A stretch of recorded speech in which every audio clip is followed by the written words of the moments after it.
we're a wolf and a wolf dog rescue. So what you're seeing here is a combination of wolves and wolf dogs. Everyone but Sierra. Come on in. Come in this one. I'll go in last. I'll be the caboose. Yeah, that's cool. We need a caboose sometime. She loves attention. Now, a lot of times, like sometimes people get a little overwhelmed with the amount of workers because they're going to come right up to you.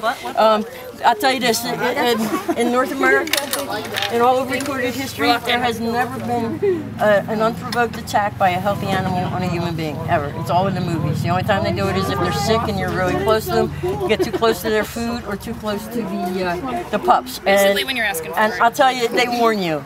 You get plenty of warning, and if you ignore it, you deserve to get bit. But there's nothing to fear as far as that goes in here. If you hear growling, it is generally them growling at each other, vying for your attention. Dun, dun, dun. Go on in. Come on in. Everybody in. Come on. Stop trying to knock me over. Just don't get between them. Believe it or not, this is the Don't worry, we have no puppies. No puppies here, so don't worry about it. This is the alpha. So you don't need any noise. Just watch out for the hawk. Although he's not looking very alpha-ian right now, this is Bandit.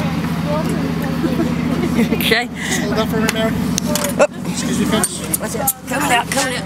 Oh, Bandit. Actually, you know what? I'm looking at friends for more. Yes. I don't know how we're going to get it here. Okay. Bandit is the alpha of the pack. If you'll notice by his girth, he gets the food first. We actually, Michael has built kind of like blinds out of bushes back there, and he actually will throw food in there for Bandit to chase in order to get the other animals their treats. Bandit is 50% wolf and 50% husky, I believe. And as you can see, he's gentle as a lamb, but if any of the other guys try to get in too close to get our attention, you'll hear him growl, and you'll see ones that are bigger than him run, and they defer to him. And at one point I asked Michael how the least wolfy looking one became the alpha, and Mike told me to ask Mother Nature. Dakota, who I'll show you, he's Eastern Gray and Timber Wolf, used to be the alpha, and they do turn over positions, and we actually have that going on right now where one of the younger ones has attacked the alpha female, and she actually gave way to him. She's frightened of him and stuff. The shepherd, and I was gone for 3 weeks, and I came back, and his face just morphed into the wolf. You can see the eyes, the feathering of the fur. Another way you can tell. The other thing they need is room. I always tell people, I don't know if they filled this big hole in yet, but I'll show you this. I tell people that if you need excavation work done in your yard, call Michael, don't pay. Stay in your yard for an hour, and I'll show you what I'm talking about. Now, some of these guys are very afraid of the tractor. They're a little more aloof than a regular house dog. They're not as intent on pleasing you as a dog is. As you see now, they think somebody's got food up there, so they're going up there. They don't care. They'll check you out. You don't got food. It's kind of like, yeah. And most of the time, except for with the younger ones, you need to go to them rather than they're going to come to you. And that's another thing that turns people off because they don't have this cuddly pet. They make horrible, horrible watchdogs because of the shyness. When strangers come, they might bark, but they're going to run. They're not going to go after anybody. And to say you need a high fence is putting it mildly. You see these fences here? A Hote, which is, I don't know where he is. He's there. Where? Oh, there he is. A Hote's displaying more of what a wolf's behavior is in the wild. A Hote's Arctic and timber wolf, and he is very shy of people. And you'll see he's always, his tail's under. He's always watching us as he's going around. Generally, if you're female or if you're somebody that has seen him for a while, you can sit out here by yourself and he will come up to you, but he generally comes up and just goes like this, scratch my butt. He doesn't want you touching his head. I've become a professional butt scratcher thanks to the wolf. But a Hote, just even the other week, climbed the fence over here when we were trying to corral him. If they wanted to get out of here, they can. They're all fixed. We don't breed. We're against breeding. There are hundreds of these guys getting put to sleep every week because they turn them into a shelter when they dig, when they climb out of their fences, when they eat their furniture. They put them in a shelter. A shelter can't adopt them out to the public. It has to be a rescue. And so many times when we were contacted by a rescue, I know personally, they gave me like a week. And I'm talking from here to Kentucky. and things like that. So another part of that goes, when we ask for a donation when you come, all of that goes out. Mike pays the gas, he gets them fixed, pays for their meds, pays to feed them. Mike works full time. I worked for a lot of rescues, and I've seen people open a rescue and then kind of retire and live off the funds. That's not Mike. I drive an hour and a half every week to be here, and it's because of him. The other thing he does is when we adopt an animal out, he works with people for months. If it doesn't work, even years, he will take that animal back. It will never go back to a shelter. It's the real deal. That's why me and my husband, there's a couple people that drive 2 hours to come volunteer here. Mike's the real deal. And these guys are magnificent. This enclosure has what is the permanent pack, with the exception of Shante. Shante, we put him in here just to get him a little more social. He's very young when he came. His confidence is just really built up, which is what we wanted to do. But we don't leave them in too long because you don't want them to get that attached, and then they're like mourning when you go to adopt them out. They eat a raw diet. They have a one of the other reasons we kind of don't have you do the food is their jaw pressure is 1,300 pounds per square inch. A pit bull is 300. When you feed them chicken bones with the legs, the bones, they crack it like a cracker. Sometimes they swallow it whole, sometimes it's just one bite and it sounds like a cracker going. And I haven't had the experience, unfortunately, of having my fingers in there. You don't want to do it. Throw it. Don't go like this. They don't do well on dry food. I know a woman in Oregon who had a sanctuary rescue. She fed dry food to all her animals, supposedly for wild animals. Had so many byproducts and fillers that they can't digest. All of her animals lost their hair and had blood disorder. So when she had to close the sanctuary, we couldn't place them. They were so sick. One of the positives about the raw diet, I mean, it can be good. I've seen people come in and we got a deer carcass laying here and they're like, But the first time Mike asked me to do poop scooping, I was like, yeah, the size of these guys, oh man, this is going to be awful. The raw diet and the way they're so efficient at digesting everything, it barely smells. It was worse to clean up, when I had a dog, my backyard, than cleaning up after these behemoths. And so I'm happy for it. And you'll see bones and things around here. We get a lot of donations. There's a gentleman who hunts for these animals and things. We do take, if stuff's fresh enough, we take roadkill. We have a taxidermist who, we had bear. I came in one day and I was like, there's this big shoulder thing. I was like, what is that? Because, the fur's all off because it's a taxidermist. And I'm like, what is that? I said, that ain't no deer. Mike's like, bear. So it's kind of interesting when you come here. All of these guys, like I said, right now, I don't know if somebody's giving out food or why they're all up front there, because we came back here. But we can go back up and see them. What I'm going to do is just kind of take and introduce you to the other pens real quick, and then you can free to roam around as much as you want. Take as many pictures as you want. Any questions that I can answer, and if I can't answer them, if I can't find it out today, I'll find it out for you later and we'll post it. That's what I've been doing lately. Because I don't claim to know everything. We have another a woman, we always joke, her name's Kimberly.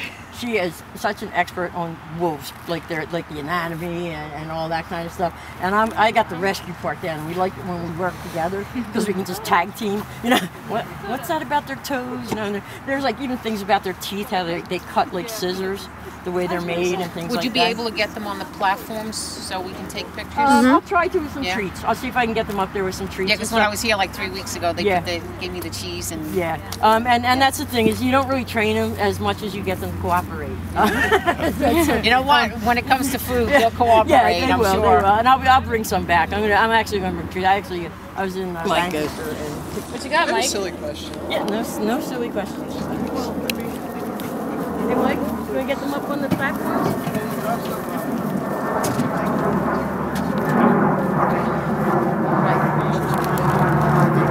What's that? You guys want to get some answers? Yeah, picture time, definitely. This is Dakota here.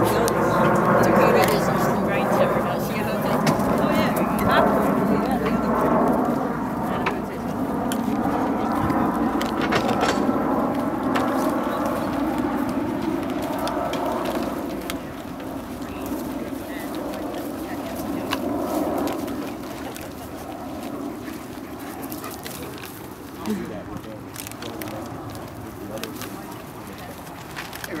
How you doing, Mike? is my son James. Oh, hello. I introduced you to him. Oh, okay. Cool. You gotta wear the Chicago Bulls. Of course. I'd be wearing Chicago Bulls too if I was. Oh, I like the Bulls.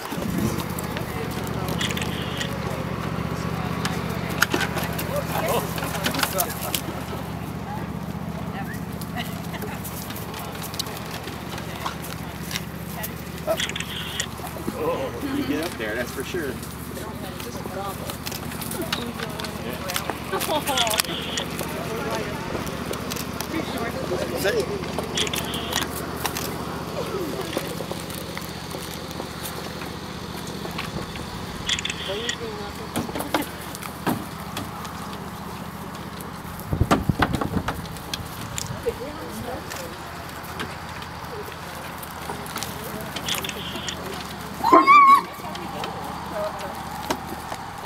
See how I hit the ground?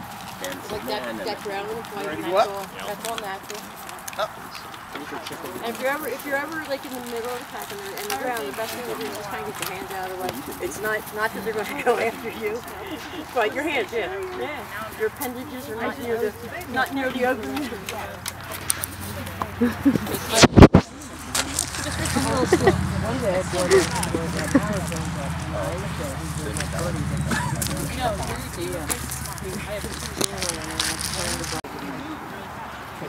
That's what we always do. That's what we have to do. It's like provolone. That's why. Can they come up on the shoulders? Oh yeah. As long as it's not. You like cheese. Whoa! Oh, into the sit. Sit. Sit. Where you're not getting any. I'll give it.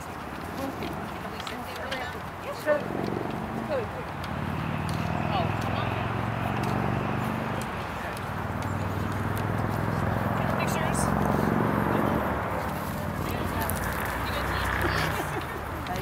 You gotta be fast. He said they're not gonna sit like a dog.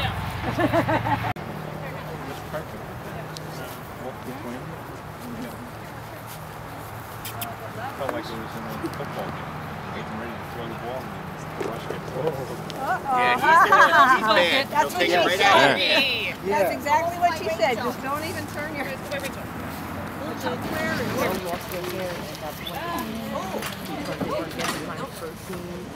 Puppy. So when she was close to the sanctuary, I was trying to help her place them when they take them. But they really feel what they can't digest. That's why because the way they digest it and because it's through all food, it's very because the first time I get I'm like, I would just size of these things, it's really awful. It's like, yeah, but that's what you want. But it doesn't serve. That's a better way. I watched the other guy get it. And that's because Bandit. is that my camera? I have no idea. So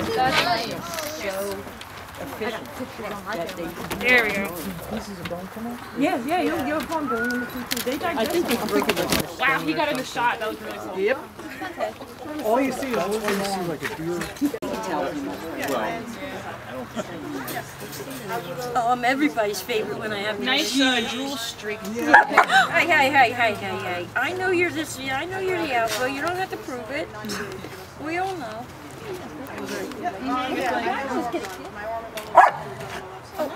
There's like, excuse me.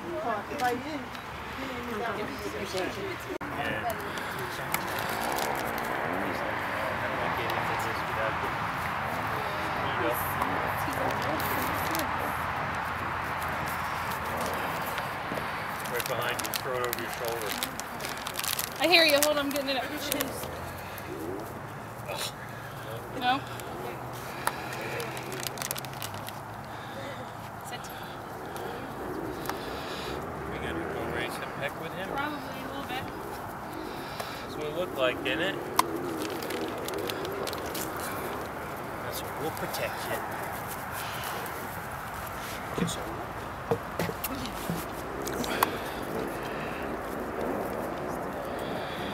Nice. He looks like his eyeliner on, right? Beautiful. Yeah. Oops, I dropped it. It's down there. It's down here.